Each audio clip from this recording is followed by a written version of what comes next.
Tasarımıyla dikkat çeken Daewoo markasına ait D2 Plus Bluetooth hoparlörüne yakından bakacağız ancak bu hoparlör diğerlerinden farklı PixArt ekranına sahip, mavi switchli klavyeye ev sahipliği yapıyor. Şimdi gelin yakından bakalım.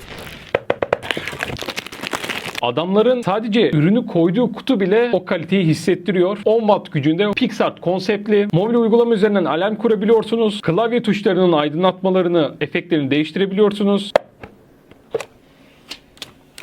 Type-C güç tuşu, SD kart girişi, üst tarafta hoparlörümüz, önde PixArt ekranımız, ileri geri, ses açma, ses kısma, parlaklık. Bu arada Blue Switch. Açtık. Mobil uygulama üzerinden farklı PixArt ekranı mevcut. Hangi ekranı kullanmak isterseniz ona tıklamanız yetiyor. Burada bir PlayStation logosu var. Siz dilerseniz bu logoyu değiştirebilirsiniz. Kırmızının içine yeşiller ekliyorum. Anında ekrana yansıyor. Kendinize göre çizimler yapabilirsiniz. Ben random göstermek için